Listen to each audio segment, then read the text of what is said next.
Hi YouTube family, it's Yvonne from Ginger Chick Rehab. I'm so glad to have you back. So in today's video, I am bringing you part of one of my thrift haul makeovers. This is where I take my thrifted items and make them over, give them new life. So on our channel, we do lots of thrift flips. We do furniture, we do small items. I take you on thrifted adventures with me so I share what I'm envisioning, what I'm looking for in the thrift stores, what I see that I can turn into something new.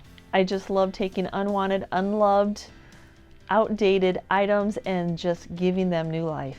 So in today's video, I'm going to share the process of how I am painting up some metal items and how I repurpose them, and I'm kind of going for an enamelware kind of paint job. So I'm so happy to share this. I did some in a previous thrift haul and I just absolutely loved, and I got great response from my buyers, so I would love again to share the process with you. So I absolutely snagged this up when I saw this at a Goodwill. I know the $15.09 price tag was a little dicey, but I knew that I actually wanted to keep this for myself. It was a beast of a 3-tiered tray and I absolutely loved it, but the colors weren't my Ginger Chick usual. But I absolutely loved that ribbing that was around it and those little brads. Oh my gosh, and that handle is just gorgeous. So this actually was my 3-tier tray that I had in my own home. I'd actually bought it on a clearance. It was broken at Hobby Lobby and I still paid 24 bucks for it back in the day. And I've had it for quite a few years and have attempted to fix that myself by adding my own little knob, but you can see the galvanized has weared to a kind of a funky color. So when I ran across this, I thought this was a very unique find, a hanging candelabra. I just thought, wow, I have not ever really ran across one of those. And for $5.09, I thought it was a great price. Yep, it is kind of an emerald green, but I knew that this would be a semi-easy flip. So I was actually surprised when I saw this bucket in the thrift store. I actually probably thought that it was going to be plastic, but it was metal. And as you see, the manufacturers never seem to put a very good top coat on these, and so they just show wear so fast. And I think that's why I always find these at the thrift store. But for $4.99, I was willing to try to make it over and give it more life. Now this piece was the same thing. I picked this up expecting it to be wood and it was heavy metal. Absolutely love the stem of this. All it does is need a new paint job and it will be good to go. It is just a beautiful piece. Now, as for this galvanized eat, I probably would have passed it up. Actually, I did pass it up the first, and then I noticed those little rivets on it. And I thought, oh, those will distress so beautifully. And I know that $8.09, things are a little bit pricey right now, but I knew that I could probably make my money back by the way that I was going to paint this. And then I was like, oh my gosh, yes, please, metal flower. Oh, I know that they're red. That's not my color. And if you're sad that I'm going to paint over these, but remember, they were unwanted. They were given at a thrift store, and I was absolutely happy to find them for $3.09. Now, this little guy is a resin. I absolutely thought he was super cute. I think he was a candle holder. I know he was a candle holder, but I treat my resin almost like I treat my metal, so I was throwing him in with this group. So here they all are, and they are ready to get some makeovers. They are ready to get a new paint job and some much needed love. So I'm going to start this flip just like I start any other flip. I am going to get all these items cleaned, all their price tags, any tags that said that they would be a flipped item. Please do not paint over a tag. I know my OCD, every one of us has a pet peeve, but remember they were thrifted items, so let's get those price tags off. So as you see, this was my fix for the broken knob that was on the top of this from Hobby Lobby. And like I said, I've had this one for many years and it served its purpose. It all kind of went together. but now I would like to fix it properly and give it a makeover. As you can see, the galvanized has aged, the galvanized stained, so it does need a dire facelift. So yes, I fixed this one up before we were furniture flippers. So what we're doing here is testing out knobs that have that type of a screw system that we are able to slide that screw in there. And then from the manufacturer, it was already wonky anyway. So what Chris is doing is we took that piece of metal off and he is actually making it straight the way it should be. It wasn't even straight when I got it from Hobby Lobby. Now this knob will be able to lay level in this, and it will serve the purpose for what I need it for. To make this a permanent knob in that hole, we're using some JB Weld. It is probably the best option for the metal that we have. We're not welders, so this is a two-part, kind of like an epoxy. So you squirt a little bit of it out, mix it together, put it on just like you would a glue, and then let it dry. And then no, this knob is not the perfect match. It doesn't go all the way into the tube, but that's okay. I'm just going to put a little bit more of this JB Weld just around the outline of that so that you don't have that hole of a seam. You're still going to see the seam, but it won't be a hole. So then I have this piece. Well, I don't even know why I don't have a before picture of it, how it didn't make it into the group, and I felt like I staged it for you. But it's one of those, I guess, you know, you put your plants in it, but it had been dropped. So here I am struggling, trying to get this really thick metal to even out. Just, it made it seem like I'm like, oh, sure, I can just bend this because I have superhuman strength. Yeah, laugh out loud. But so here I am trying to see if I can get that straight. So I could have told you a little white lie, little fib that I straightened this out, but you know, I did not. Nope, Chris took it over to a couple of ice and he got it pulled straight. I am very blessed to have a man that does not mind helping me. This is definitely always a team effort, but when I thrifted, I really just thought I could just pull that and make it straight. Nope, I couldn't. So now on this 3-tiered tray, when I was taking the tag off the bottom, which is also a good thing while you remove all your tags, I noticed that, hey, it's missing its nut. No wonder it is very spinny. So being the hoarders that we are of flipping stuff, we had the perfect fit of a nut. So now I can tighten this all up and it'll stay where it's supposed to be.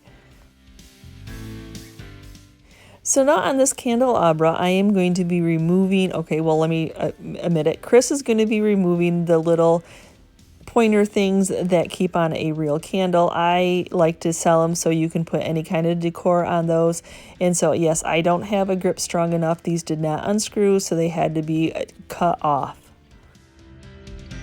When I'm cutting that metal spike off, it does leave a sharp point. So I am just going to sand it as smooth as I can with my hand.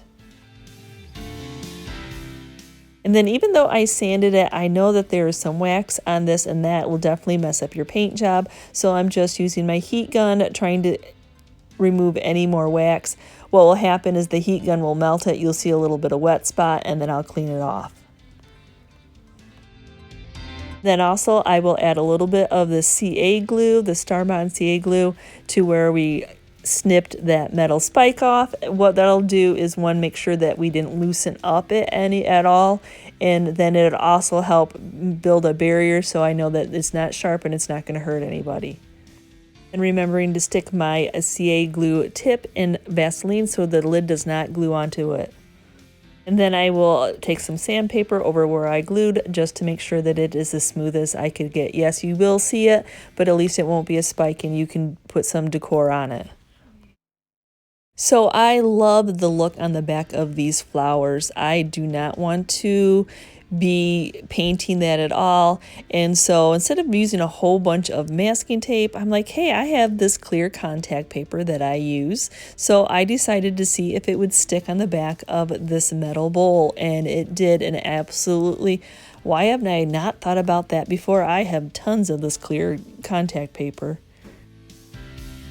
So now let's get right on to painting. So I'm using Rust-Oleum paint and primer in one in the flat black. And yes, I do my back sides just as much as I do the front sides. So I'm starting right off at the back of this east side and just giving it a nice coverage of this Rust-Oleum black.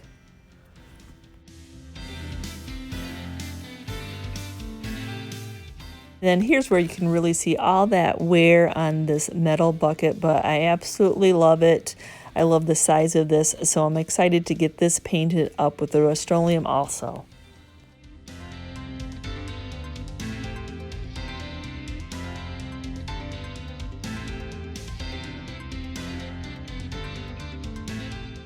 And then I hope this contact paper stays on well, because here we go. I am now spraying these red flowers and making them have some black on them, along with that resin candle holder.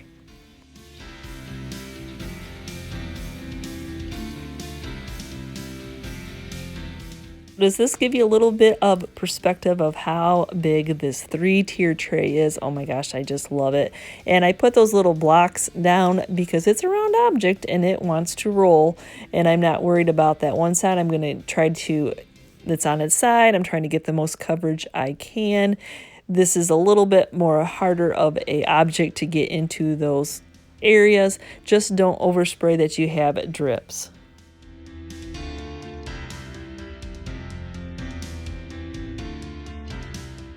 Then I just used some masking tape on that wood of that handle because I absolutely love that wood and it was in perfect condition.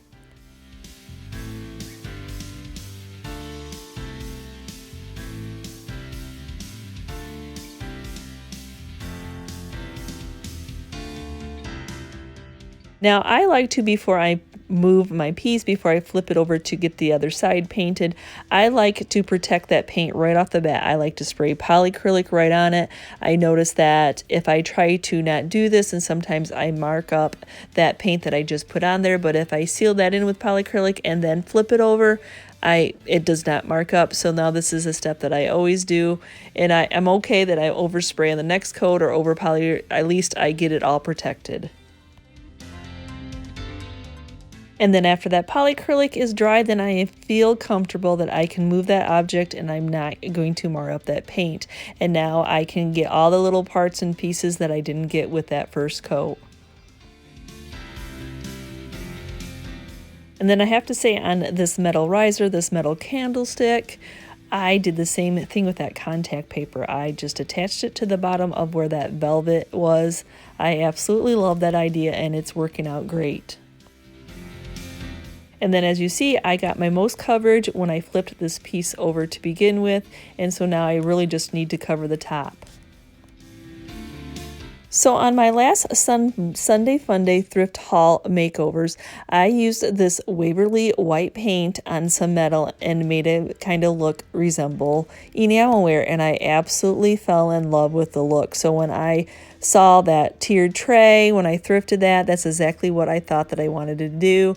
And then after looking at that tiered tray, I'm like, mine needs an update, so why not give that a update also and try to make it look like enamelware.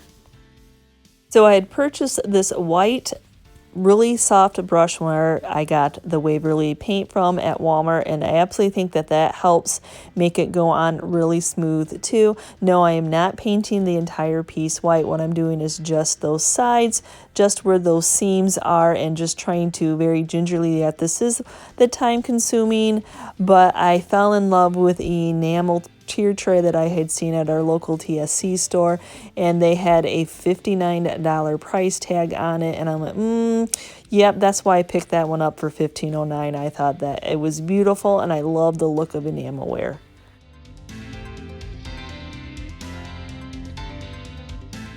So that tote that I did in my Sunday Funday, I'll link that video down below if you had not seen it. I had done this galvanized tote, and I had painted it with the same technique. I put it in the booth and it sold the same day. I'm not saying that these will sell just as fast, but heck, if people like this kind of paint job, it is kind of relaxing to paint like this.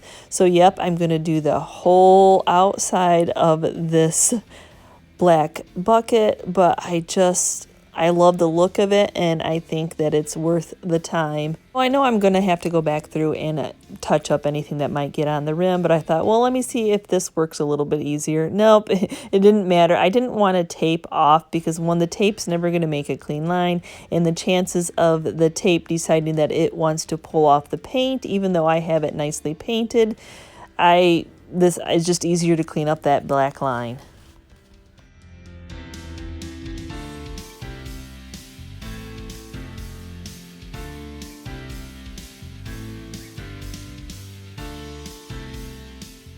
So I have to say, I guess one of my new go-tos for taping off so I don't touch the other side of things is that contact paper, because I actually could use it on the back of this eat sign because I wanted it to be black. I wanted it to be updated. I didn't want it to look like I had flipped a galvanized piece, even though it is a galvanized piece.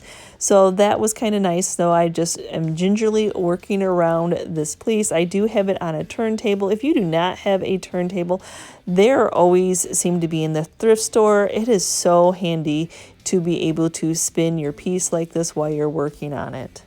And in case you all thought I was just making black flowers, no, that was just going to be the base coat, the undercoat of I am making white flowers. And as you see, I'm leaving that center point out. I'm just getting some brush strokes, kind of look like it's just gliding right off.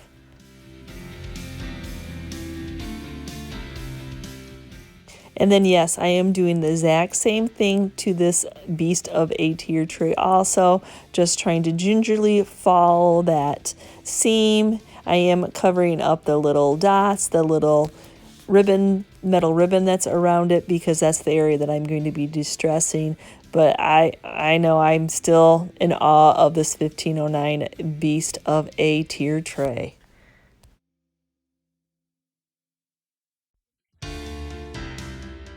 When I did this first technique the first time, I had a viewer suggest that I put my paintbrush in water. Well, I tried that and I kind of would like get that spray where I would brush. So I thought, okay, well, that wasn't working for me. I guess I'm too heavy of a brusher. So what I did is mix Waverly plate. I have it poured out on a paper plate, and then I put about a quarter of water in and mixed that, and that seemed to do the job. So then I just, as you see, it's a little bit more shiny. You can definitely tell that it's more watered down, but of course it's chalk paint, so it's not going to dry shiny. So before moving on to my second coat of white paint on this bucket, I need to go in and detail around the handles. So I just got as close as I could, and I used those pieces, leftover pieces of that contact paper. I have to say that I love that because I can actually see it's clear, so I can actually get right in there because I can see what I'm doing. And then now I'm on my second coat of this eat. So when you're doing an object like this, and I've got it butted right up to that contact paper, I'm going in an upward motion. I don't want to push that down. I don't want that to actually run under, because now I've watered the paint down a little bit, and I want to make sure that I'm getting it nice and smooth, so I'm doing my sides first. So what do you think? Do you think most of these pieces are starting to look like enamelware? I absolutely love the pop of the white with the black. It just, I don't think I'll ever grow tired of it. It's just a classic look.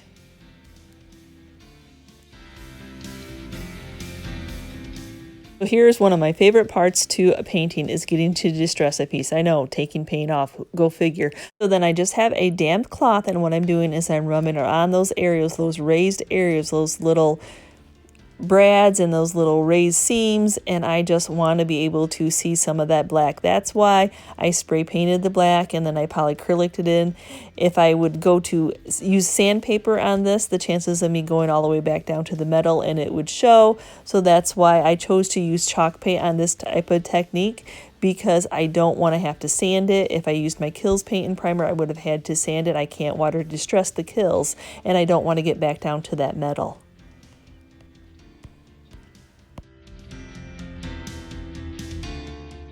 So for me, using the chalk paint on these type of pieces to achieve the look that I'm going for was the perfect choice. And now I'm just going back through with a Clorox wipe. You know, when I was using the chalk paint and I was hand distressing that with the wet, the chances of me touching with my white hands. That's another reason that I chose to spray paint it and seal that in with polycrylic, because then I knew that I could go back in and that polycrylic is protecting that, and if I touched any of the white when I was distressing, I would be able to wipe it right off. And then I will go around the seam just a little bit to see if I can get any off with this wet Clorox wipe. But I still will be going back and touching it up. But I just want to see if I can get a little bit of it. That is a hard area to, unless you have a very steady hand, to get that straight line. But that's okay. Sometimes it's, for this piece, for my pieces, it's fine. I don't mind going back in and doing detail work. Now I want to seal that Waverly wax in, and so I'm going to be trying out this Waverly clear wax.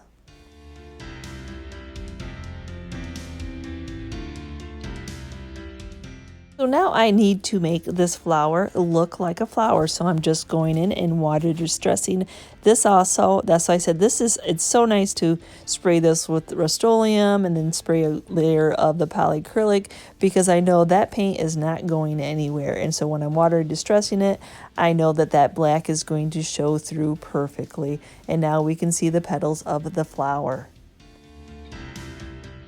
And then here's the reason I bought this galvanized, because of those little brads that were on it, those little rivets. And then I knew that the way this was put together, that I could heavily distress the sides of this. I'm just super excited. Like I said, I love distressing. I love to see the detail of pieces that are all hidden when they're one color.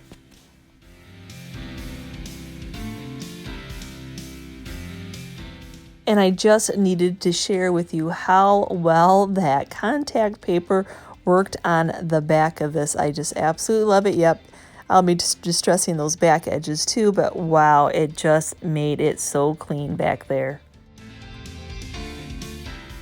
So I can't say that I loved that Waverly wax.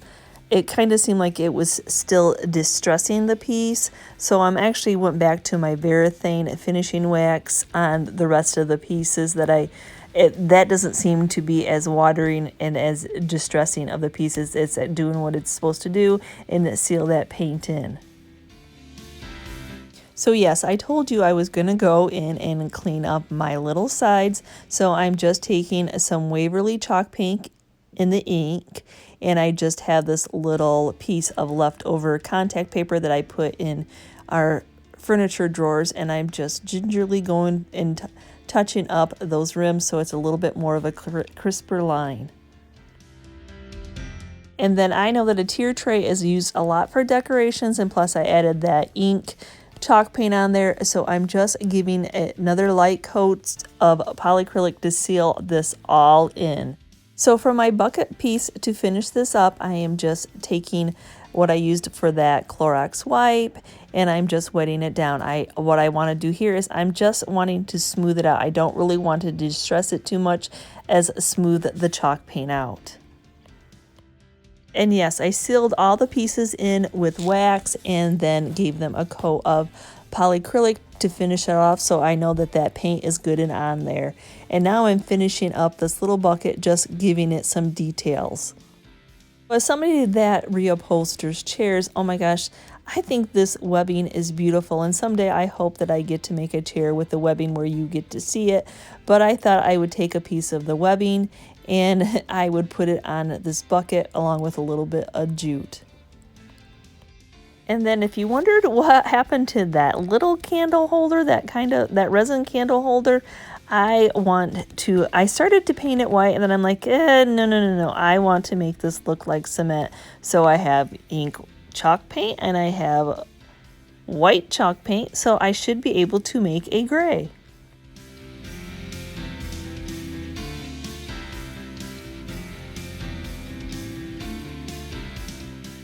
So now I don't want it just to look like I painted it gray. So what I'm doing here is taking my white brush that I use that's in the white chalk paint, and I'm just tapping it on just to make, you know how cement kind of has that texture, the rocks in there. So I'm just dipping it in the white paint and then just kind of touching it on to give it some depth feeling. Then to add 3 dimensions of color, I'm doing the same thing with that ink, that black color. I'm just tapping it on and then making it look like it has more of a variance of coloring in it.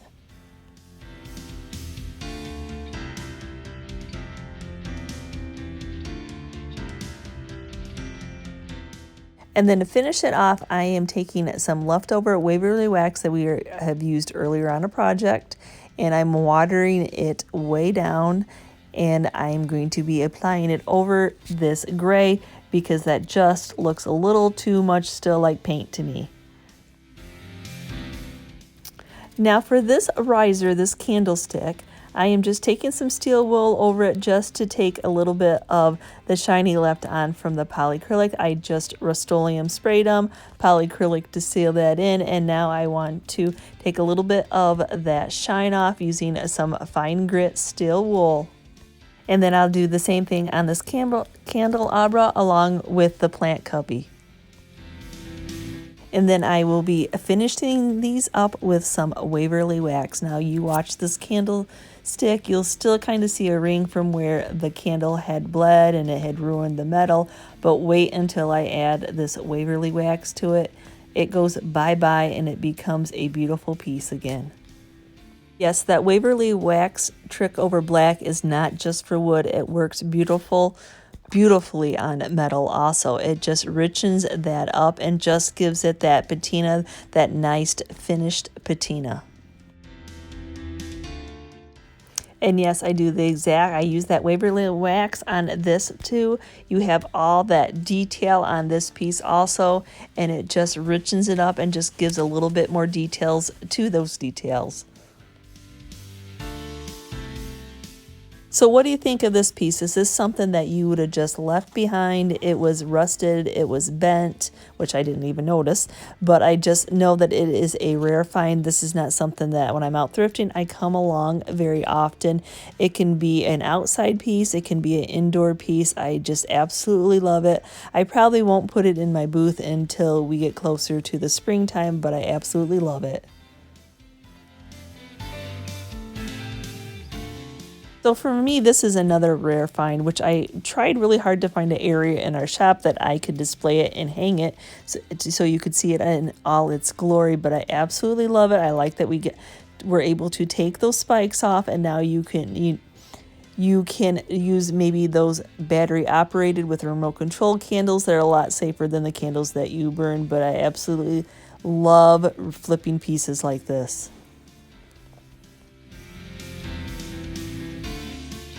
Now, would you have thought this was wood when you saw it in the thrift store? I was very surprised and when I picked this up, and it was heavy, but I thought it was a great find. It's already a beautiful decor piece. It's a nice riser piece. I absolutely love it. Now for $8.09, I cannot tell you that I will double my money back. I won't double my money back on this piece. If it did not have those rivets, those little brads on it, I would have left it behind at the $8.09 price tag.